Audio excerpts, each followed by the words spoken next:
mansplaining. Now, I'm sure a number of you are thinking, man, what? It's a shock when it happens. You're like, Yeah. I had a younger woman actually ask me and say, how did you do that? How did you navigate that?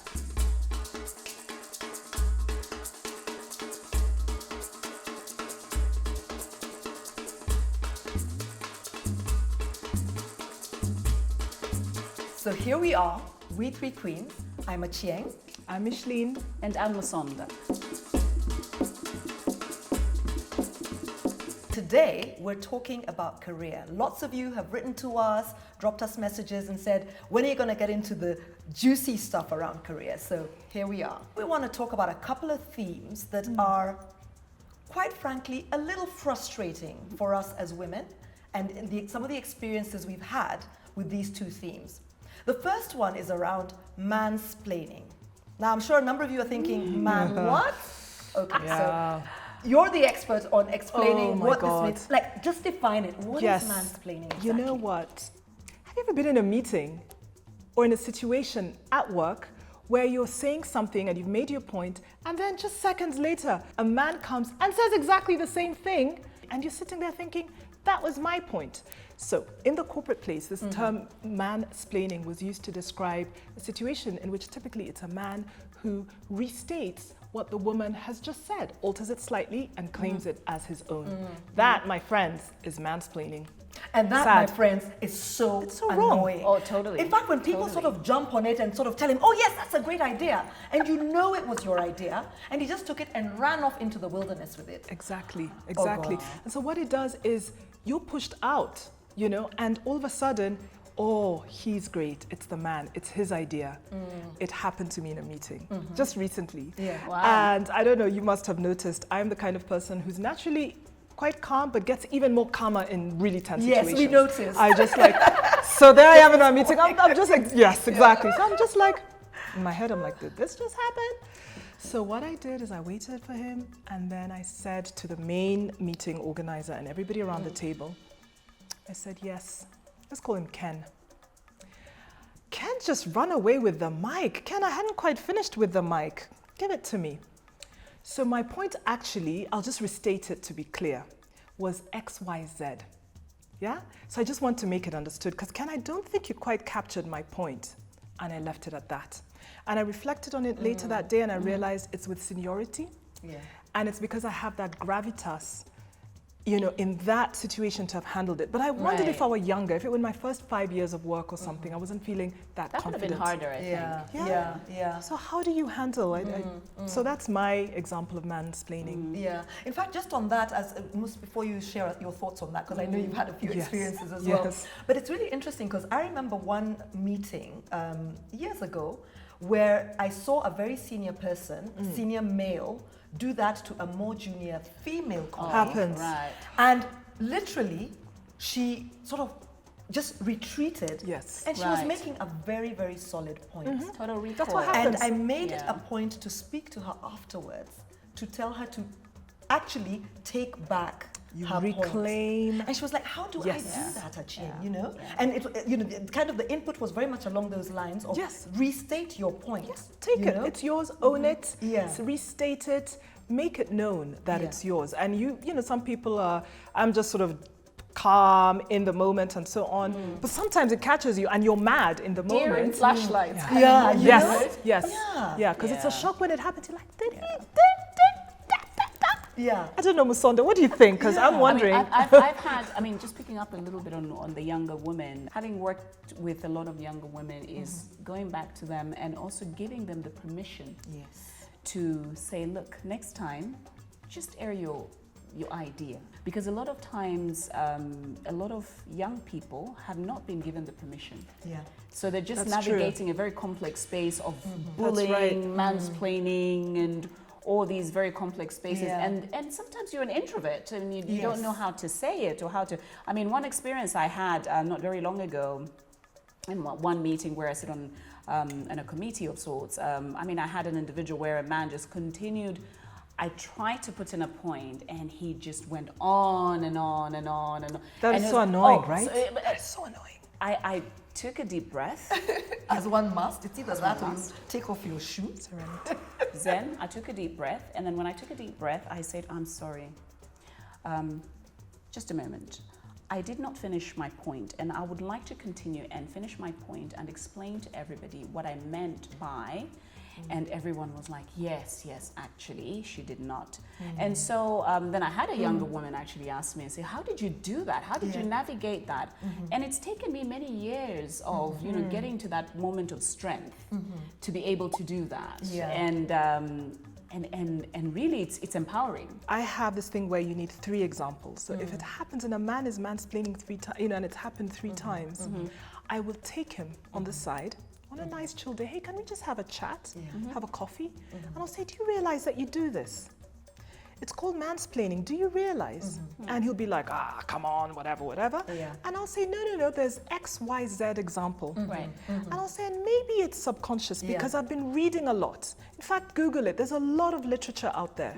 And maybe you don't realize that you're doing it, but the impact is that well, you know me, I'll come back and I'll take my point back. But in a normal gender construct, most women are feeling already slightly disempowered. So as a senior person, I'd like to tell you, the impact is that you are losing their participation and they're slowly leaving. They've left the room, they've checked out. Do you want a team like that? Do you want a workplace like that? That's a good way to approach it. And so I thought that I've just sort of been going over it in my head, you know, but the key thing is to have those examples, because I think at first, you know, contact people will say it wasn't me. Oh, I didn't mean it like that. You're too this. You're too sensitive. I imagine. Yes, exactly. You're too sensitive. I can't deal with that. I know. No, that's actually putting you down even more. You know, by minimizing what you felt or how the action made you feel.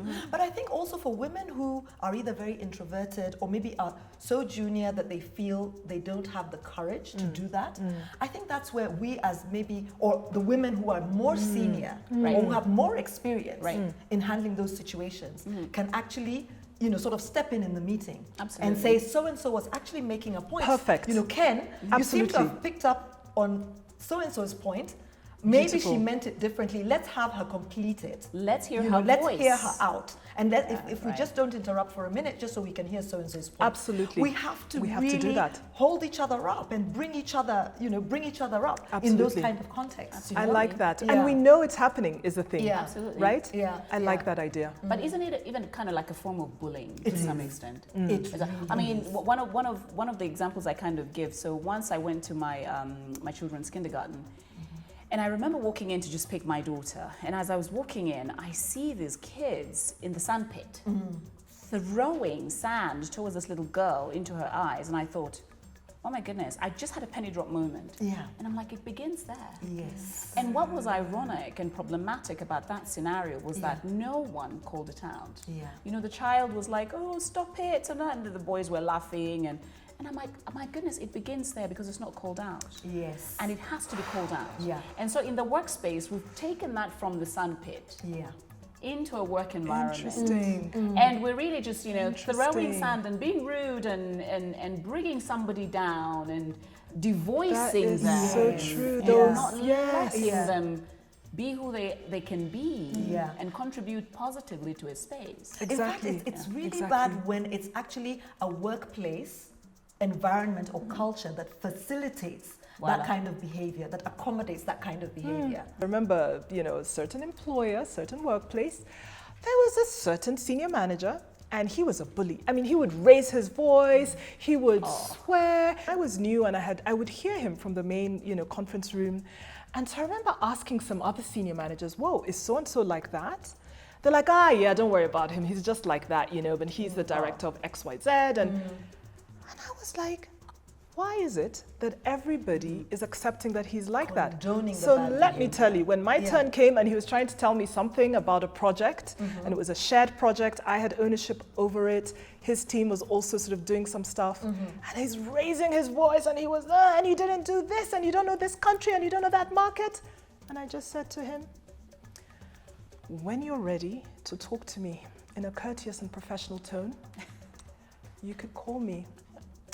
I'll come to your office or you can come to mine. But right now I don't really understand with all that negative energy. And I left it. How did he react? He was just like, no, merde, this, that. And I was walking away to my office. So he's talking to my back. So he even went, you see, that is a lack of emotional intelligence. Can you imagine? On a whole other level. Yeah, so this is somebody that's probably just really volatile, a bit unstable, but I thought that was the way to handle him. He never came to me with that tone. Yeah. In fact, I think he just decided email was the best way to deal with me. Yeah. So bullying, a culture of bullying, not on, not permissible. Absolutely, absolutely. I remember one manager who had this way of handling people, and I had a couple of colleagues who were ladies, and every time he was so dismissive and condescending that they'd cry, and they'd come and talk to me offline. They were younger, and I was like, first of all, don't give this guy the satisfaction of seeing you cry. You can go and cry, nothing wrong with it, it happens. Right. But don't give him that satisfaction. And I remember at one conference we were at, where I decided to take him on it. Good for you. And I happened to do it at a point, something snapped. He was being difficult about something that was completely, he was behaving in a way that was totally uncalled for. And I remember actually taking him on. A couple of colleagues happened to be within earshot, actually more than a couple if I'm to be honest. But I took him on. Do you know, I was so, actually I took him on until he got upset and he said, you're not letting me talk. But that time I was like, I am so done with this bullying that I am going to say it. And when I finish saying it, woo! You're even getting heated right now. Girl, let me breathe. So, so I get calm and you don't. But I need to learn how to get calm because we need to hang out more in the workplace. You're like, when I lose it, I'm generally a happy person in the workplace. But when I lose it, then I will really confront the situation. Maybe it's not the right way to do it. But it's equally effective, I've found. It's whatever your natural way of showing that this is not on. Exactly. Right? And if you happen to shout and gesticulate and all of that, that's fine. Actually, it's your authentic self. Though, but I basically confronted him and I was very forceful. Which was not how I normally interact. And so when he tried to interject, I would be like, I'm not finished. Good for you. By the time we're done, he got upset and stormed off and I thought, okay, I'm going to lose my job because he was quite a senior guy. He never brought it up again, and he stopped with his bad behavior. Good. Stopped. And never talked about it again. And why don't these people bring kindness? We spend more hours of the day at work. Yes. This is the thing. It's this incredible, is the thing. Right? It's what you're saying is so powerful, Musonda, because this is about kindness, it's about empathy. Right. And you've left your whatever's happening in your home life. People are being abused, people are being beaten, or even as simple as 2 hours traffic, mom-in-law wants this, everything is happening. And now you go to work and then there's this, work project that you're clashing on. Yes. Why can't we work that out? I've had a very empathetic female boss, I remember one time, lovely lady, and she was that kind of person. And she gave the team permission to be women, to be real. Yes. If your kid is unwell or if you're celebrating something amazing your kid has done, I mean, she would embrace it and almost celebrate it with you. She was just that's amazing. So empathetic. Yes. That's good. Even empathy to the guys. is necessary. Yes, and this is the thing, because everybody needs empathy. This is not about women only. I mean, I think we have the opportunity now, as different types of senior managers, leaders, bosses, whatever, in any situation, to use these tools that we've learned over the years, bring them to the fore. And it is never that rough, where in my example, the guy has to, merde, this and that. No, we can handle this. Absolutely. Isn't it great that we can handle this now? We're all grown up now, so it helps. And I hope that we've just perhaps given a little bit of, just some tidbits, some things that people can use out there, because we know these examples are absolutely so many. And we'll be talking more about all these career sort of opportunities, or where you can get more information or insights. I'm really looking forward to the one we'll be talking about on mentoring, because sometimes it really helps to have a mentor who can help walk you through some of these obstacles or some of these sticky situations. Absolutely. And there's also books, There's really, really no useful shortage of literature out there. Even if you didn't have time, I think I was telling the ladies earlier, and you just don't have time to read. I'm telling you, the whole vlog, podcast, just do an Exactly. audio. Yeah. Those 10 minutes of, Yeah. you know, examples from a book. So I think with that, ladies, it's a wrap for this episode Yes. of Career. And we'll soon be talking about mentoring, as well as a host of other interesting, juicy themes coming up over the next few weeks. Yes. So keep watching, subscribe. Please subscribe, people. This is some good stuff. We hope, we think we're hearing from you. Thanks for all the feedback. Thank you so much, everybody. Here we are, we three queens. I'm Achieng. I'm Micheline. And I'm Musonda. Bye-bye. Bye. Ciao.